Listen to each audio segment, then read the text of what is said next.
Good morning. Welcome to the Celtic Way Morning Briefing Live. I'm Tony Haggerty, a Haggerty10 Twitter handle, you know that by now. And I'm joined today, as always, by Sean Martin at Sean Martin TCW Twitter handle.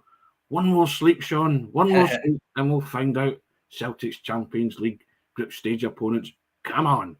You excited, Tony? You're not even coughing there. You're that excited? Just a tad. I'm not going to rule out coughing during the briefing, but yeah, I'm kind of, I've got the Paul McStay buzz about the face and all that, you know what I mean? So, yeah, but there you go. First things first, as we always do every morning, we've always got an offer on for you. If you look at the strap line, subscribe to the Celtic Way, support top quality journalism, covering the club you love for £1 a month for full access, not only to the YouTube videos, but also on the website, where there's all sorts of stuff on that, Sean. There's big interviews, there's new stuff, there's statistical and data analysis, scouting reports. Hit that subscribe button, guys, and go onto the website and you'll see all the stuff. There's something there for everybody. www.celticway.co.uk/subscribe.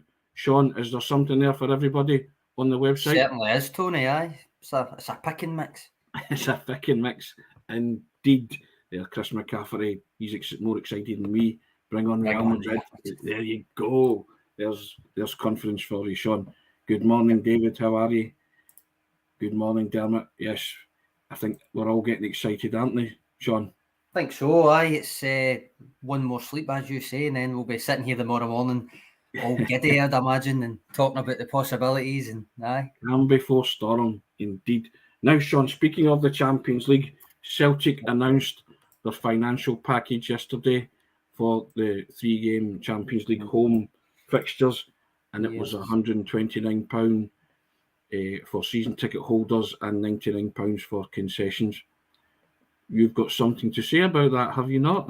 Yeah, that sounds loaded, Tony. I'm certainly getting an opinion on it. You have an opinion on it, then. Let's I've seen different reactions to it across socials, across group chats, across that kind of thing. And well, Chilpal right away, steep, I think, for the Champions League. I think, first of all, timing-wise, Tony, a couple of people kind of say as well, the groups aren't even known yet, that kind of thing. I don't actually see a problem with when they've released it. I think the earlier, the better, but also most people that are eligible, season ticket holders just now, most people that are eligible aren't going to see the opposition. Yeah. They're going to be going regardless, so the earlier that they know, the better, especially as I'm about to come on to with the price. So... And that's not a dig, Tony. It's just my mannerisms. But nah, as I say, timing wise, I don't see a problem with announcing it before you know who the opponents are, because people are going to go anyway. Cost wise, I don't know your opinion, Tony, but cost wise for me, I'm not so sure. Am I right in saying it essentially seems that the club have kind of raised the price just alongside inflation? Is that right? I believe so. Yeah. So it works out an average £43 a ticket, Sean. Yeah. For an adult, for an adult ticket. I mean, I can see the logic with that. They kind of just raising it as inflation has risen.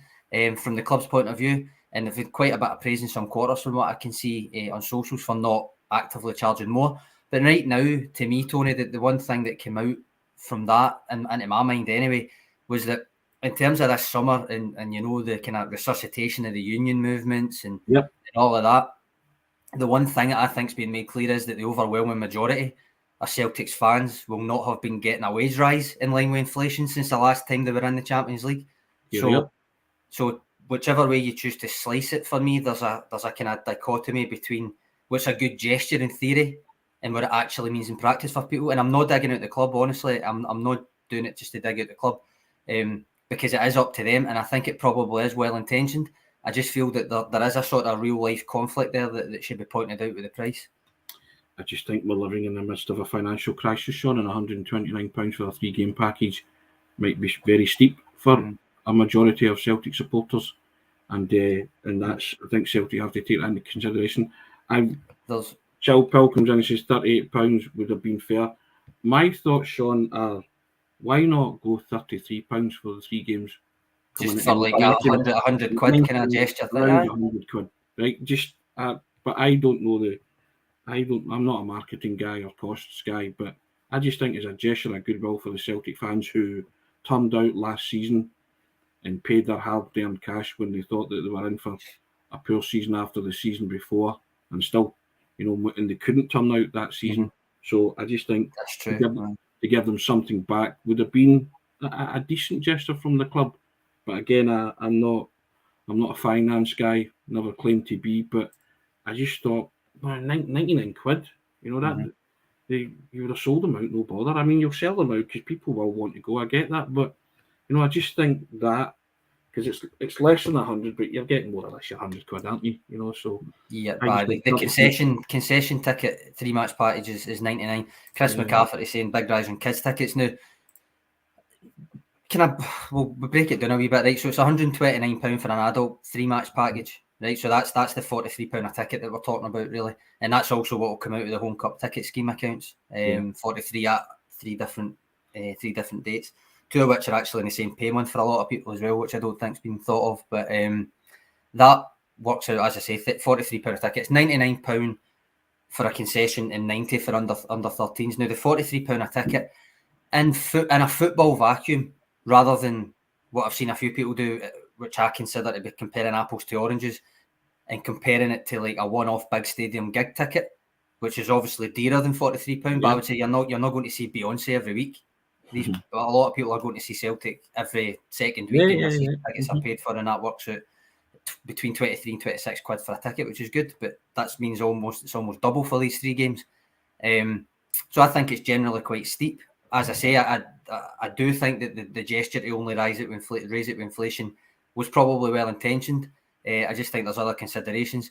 Now, the other aspect, and this is kind of what Chris was touching on with his comment there, and I know this will affect a fair few. So, hypothetically, Tony, right, you usually have an adult season book, right? Yeah. And say you have a concession one for whoever you're bringing that's a concession, right? So if for some reason you're not going to take, or they can't come to these late night games or the Champions League midweek games anyway, to upgrade that concession season book, which will at that point be a concession 3-match package, it doesn't just go from the 99 concession price to the 129 adult price. It upgrades to £180, which is 60 quid a game. So wow. I don't quite get that. I just don't quite get it, and that's, unless I'm misinterpreting what it says, but that's the sentence that it says on the Celtic press release. So listen, I just think at this moment in time to charge Celtic supporters £43 a game is, in my opinion, steep. I'm not getting it. The club as you say either, because I don't know where the happy medium is, and I get it that they've got costs and bills and wages to pay and all that, and I get all that, but I just think at times the club could be tuned in a wee bit more to reality and fans as well, and offering them some kind of gesture. But that's, as you say, I'm not digging the club. I don't know what a fair price is. I've given my opinion on what I think a fair price is with a £99 package. Well, I remember, Tony, I think it was the Zenit knockout tie. Yeah, I can't remember the other one, but the Zenit knockout tie, I'm sure, was 40 quid. So it's not particularly that much different from that. That was, what, 2018 or something? I'm pretty sure that back in 2015 or whatever year it was that Molde AFK were in Celtic's group, it was like 30 quid a ticket. And I think the 3-game package back in was under £70. Now, I know that's what, 6-7 years ago now, but it's still a clear rise for me. And there's a fair amount of comments, especially Charlie McGarvey, just saying about coming from Ireland and everybody that's got the extra that they pay on top of that anyway to come to home games, and they're still looking for extra tickets over there. That's not really the point, though. That's not to say that just because it's willing to be paid that's what it should be, is what I would say. But I take your point, Charlie, and there's always people, especially from Ireland, coming over on a bi-weekly basis. So yeah. Jill Pill comes in again and says, hopefully get a good draw to entice people to pay. But the problem is multiple family members who go together will struggle. This is where I'm talking about with the concession thing. But I don't think, to take the first part of that, I don't think there will be any sort of uptake. It will be paid. Champions League, of course. I don't think that will ever be a problem, really. The fans will find the money, won't they? They always do. Beach Boys, it's a fair price, paid £40 to go to Ibrox for years, same as Strips. If you can't afford it, don't buy them. It's easy to say that, but again, if you've got a family unit there and they used to go and they want to go, you try and find a way. But also, Beach Boys, Will, we've got you. We did say to Stephen McGarry, he does remember you, says to tell you he was asking for you. Yes, he did indeed. Once you unmasked yourself as to who you were. Tim Anon comes in, happy enough at the package price for the championship. You know what? It's there you go. And Haddington boy comes in, says under £100. I agree, Tony. Well, you know, I think it's a price that's split opinion, hasn't it, Sean? And as we are quick to point out, we're not having a go at the club or having a go at MD. We're just musing on what we think might be a fair price and trying to get Celtic supporters' views on it. You're never going to please everybody, are you? So that's it, aye. And I think I can see it for both ways, and I do genuinely think it is intended as a good gesture from the club, because there are clubs that would rinse even more. But that's not to say that it should be rinsed at all, that kind of thing. So I don't know. That's my point of view. I'm not forcing it on anybody else. But yeah, and we never do. We just speak about the club that we love, and there are certain things you have an opinion on more than others. Sean, isn't that right? Correct. Yep. Now, Sean, still segueing into tickets. There's a bugbear. You're going to get this off your chest. St Mirren released a ticketing story the other day, didn't they? And it was spun in such a way where people were kind of at pains to quite understand what was going on. Now, Sean, you wanted to have a wee word about that, so the floor is yours. On you go, fella. No, I thought we were going to bring it up yesterday, but we kind of get sidetracked with the Chris Wheeler and stuff. But look, I see it from both sides with the St Mirren thing. Celtic fans and the club too want as many of their own to be able to go as possible. The argument that it brings more money into the smaller club that's hosting it is spot on, because it does. But ultimately, it is up to the host club. And in this case, St Mirren have decided to go with fan objections to clubs getting more than one stand. And in the process, they've asked basically that, because realistically that is going to be a hit in cash, that they've asked that those same fans that have said they don't want other clubs to get it, to try and help offset that. Now, is it a slightly odd business decision? Kind of on the face of it, I'd probably say in the short term it is, but for them, for the smaller club like St Mirren, the aim is to get more of their own fans to go. So, I mean, good luck to them. And again, it's ultimately up to them. I would suggest, Tony, I don't know if you agree, but it's mostly frustrating for away fans that go if they see that there are still thousands of empty seats in the home stands. Not frustrating because St Mirren want to use them for their own fans, but because, like, I don't think anybody would grudge them that if they can fill them. But I think it gets frustrating for people if they go and so many more people could have gone because they're still not filling them. I think that was a frustration. I know it was made out to be frustration for other reasons in certain sections, but that's the way that I certainly have seen it. I don't think anybody's saying St Mirren can't do it or anything, just that it's only frustrating if you go and then there's still thousands of empty seats. It's frustrating for Celtic supporters who want to get in and they see thousands of empty seats. Of course it is, but you can understand the smaller club stance. They don't want it to become necessarily a home game for the likes of Celtic, but then they're taking a huge hit on it. So where's Smirnoff tried to kind of come up with some kind of innovative plan to reach a happy medium. And I've always said, when they talk about cup finals, when the likes of St Mirren and clubs like that are in it, I do believe that if every St Mirren fan wants to go, they have a right to be there. But if every St Mirren fan goes, they're still not going to take up half of an allocation for Hampden, are they?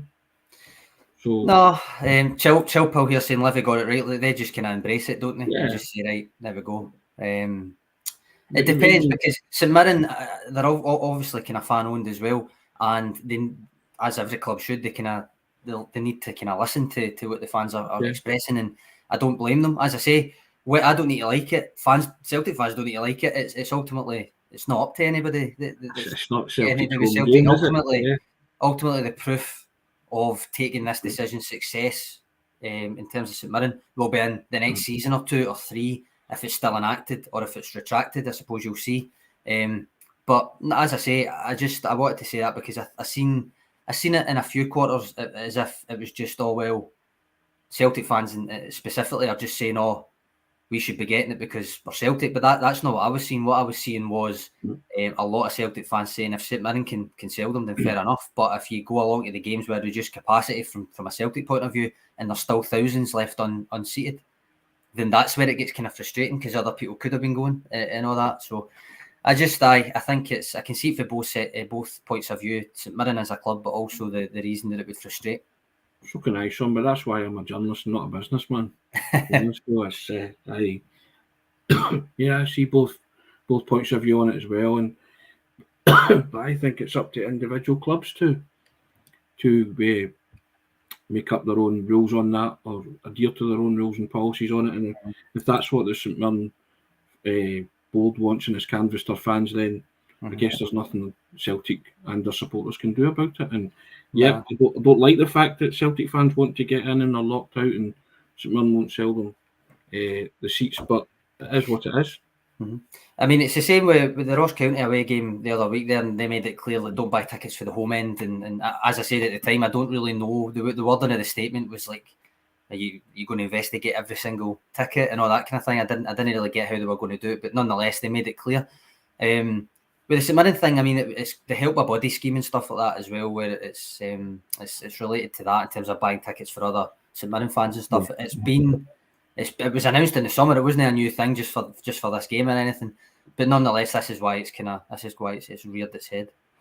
Yeah, of course, and it will continue to rear its head, Sean, whenever the TV cameras turn up and there's empty seats and people say it doesn't portray the Scottish football in a great light. But again, it's up to individual clubs, isn't it, to think of all of these things. Yeah, that's pretty much the crux of it, and that's what I mean by, I suppose you'll see if that scheme or whatever way you want to call it, the decision bears fruit for St Mirren over the next 2 seasons, 3 seasons, because it's a longer term thing where they're trying to get fans in. So you'll see if Celtic have got that big, if they've got that big allocation again, maybe the 2 stands again in 3 seasons' time, you can confidently say, no, it didn't work, really. Indeed. I'm just reading some of these comments, Sean, about the cough in the wardrobe, and they're making me chuckle. If you go down to the bottom of the comments, but there you go. Well, anyway, Tony's cough get its own podcast. Tony's cough. Yes, indeed. Now, Sean, there could be some movement in and out of Celtic before the transfer window. Yep. Christopher Jullien has signed for Montpellier. Said gave an emotional goodbye message on his social media, but strangely enough, he left out Ange, didn't he? He did. I wouldn't make too much of it. I mean, Chill Paul right away, interesting statement.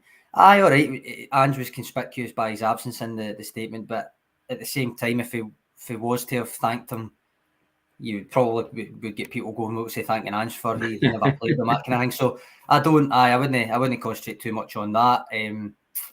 Positives, I suppose, John Kennedy again getting a big mention. Yes. His reputation's skyrocketed again this past year. So yeah, I think in general 3-year deal at Montpellier, which is a good move for him. Yeah. And I think most people wish him the best, while realising that it was the right time for him to go. Also, from a cold-hearted maybe point of view, it gets a bigger earner off the wage bill ahead of the last week of the window. So while on the face of it, it's a 7 million defender who essentially played a season and a half, was then out injured, and then wasn't chosen to play when he was fit. That's on the face of it, obviously, but in context of the real politics of the situation, getting a fee, even if it was a fee lower than what people maybe thought, getting a fee and the money that Celtic will save in wages for the rest of his contract probably makes it a fair enough deal from the club's point of view from me, and should be a counted as a bonus for Michael Nicholson and the rest of the club. Sean, we'll always have the knee slide, won't we? When we refer to Big Jullien, the infamous knee slide after the winning goal against Rangers in the 2019 League Cup final at Hampden. But there you go. Now, a jetty is interesting. Racing Santander, I believe, Sean, according to according to a couple of reports, but whether it's concrete enough, whether it's Santander, if it's Barclays, or if it's yes, doesn't really matter for people, I suppose, because if people, I mean, if I can see Frank in the comments again with Ayeti, it's simply a case of probably getting him off the wage bill as well. But as I said yesterday, Tony, when one of the viewers came in with a question about when the Celtic maybe just cancel the contract, I don't think that kind of situation is going to need to bear fruit. No. Someone somewhere will look at him and say, he's got a goal in him, we'll take a punt. yeah, I also think as you tick down to the window, clubs get increasingly more desperate to see who's out there and what's out there, and then they might be willing to say there will be a market for a guy who, all right, he's not done it at Celtic, but there will be a market for a guy that scores a goal. There always will be. Yeah, of course. So yeah, indeed. Now, Sean, we are counting down to the Champions League group stage draw tomorrow. Exciting time. Celtic back in the big time. That will come out in the wash tomorrow, and we will be coming on after the draw's been made. I think so. I will be confirming that tomorrow, because we'll do a wee preview tomorrow morning with these, and maybe get some maybe Champions League memories from you. Maybe some who would you want that's not Real Madrid, because that's what everybody keeps saying. So aye. Do you want an easy group, Sean? Is there an easy group in the Champions League? Listen, I was having this conversation with a pal of mine last night, and he's very much a pragmatist. He all right, glamour-ties, great, but ultimately a group that realistically looks as if you could potentially progress, and I don't disagree with him. On that note, ladies and gentlemen, we'll call this wonderful Wednesday to a halt. I'll away and drink some more Benylin or whatever it is I'm taking, and we'll all reconvene tomorrow for some Champions League memories beforehand, and then we'll come back after the draw and we'll see what happens, Sean. See if we get Real Madrid, or as my dream team used to be called, Sean, Real Imaginary. That was my dream team. Kind of take on Real Madrid. I chuckle to myself every time I put that into the system. Real Imaginary. That was always a good one. But yeah, we'll see who Celtic get paired with in the draw. It's all exciting. It's magic. Looking forward to that, Sean. Yep. And just draw your attention again. Subscribe to the Celtic Way. You know what to do. Hit the button. £1. Get full access to everything on the website and the channel. You'll enjoy it. There's some wonderful stuff on there. Some wonderful articles. Some wonderful interviews. Obviously the pod videos and stuff like that. But you know what to do. Hit that button and join us. www.celticway.co.uk/subscribe. Sean, thank you for your contribution today. Thanks for the comments, guys. We'll get more of them tomorrow. Thanks a lot. Take care. Cheers, Tony. Cheers, Trips.